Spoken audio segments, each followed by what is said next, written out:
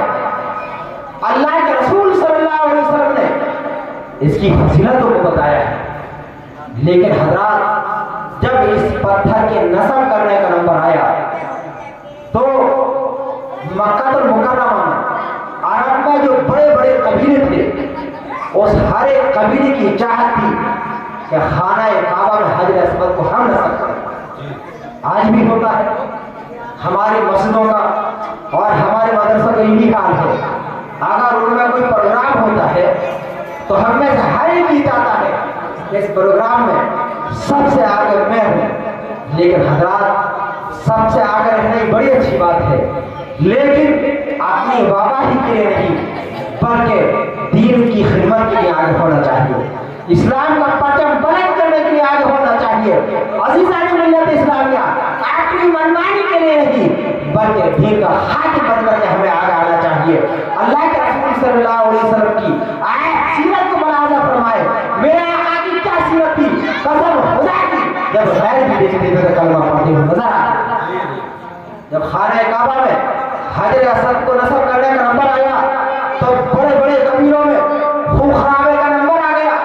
ہر قبیلے کی یہ چاہت تھی کہ خانہ کعبہ میں حجر اسود کو ہم لگائیں گے۔ ایک قبیلہ تیار ہوتا تھا تو دوسرے قبیلے والے تلوار اٹھا لیتے تھے کہ اگر آپ حجر اسود کو نصب کرو گے تو تمہارے سروں کو جو ہے قلم کر دیا جائے گا۔ عزیزان ملت اسلامیہ توجہ کے ساتھ سوال فرمائیں، بڑی پیاری بات میں آپ حضرات تک پہنچا رہا ہوں۔ اگر ہم اللہ کے رسول صلی اللہ علیہ وسلم کی ان باتوں پر عمل کریں تو عزیزان ملت اسلامیہ آج ہمارے درمیان جو نااتفاقیاں ہیں، آج ہمارے درمیان جو دوریاں پیدا ہو رہی ہیں، حضرات محترم وہ دوریاں پیدا نہیں ہوں گی بلکہ یہ دوریاں قربت میں بدل جائیں گی، یہ دوریاں محبت میں بدل جائیں گی۔ یہ جو نفرتیں ہیں ان نفرتوں کا خاتمہ ہو جائے گا اور نفرتوں کی جگہ محبت جنم لے گی۔ اللہ کے رسول صلی اللہ علیہ وسلم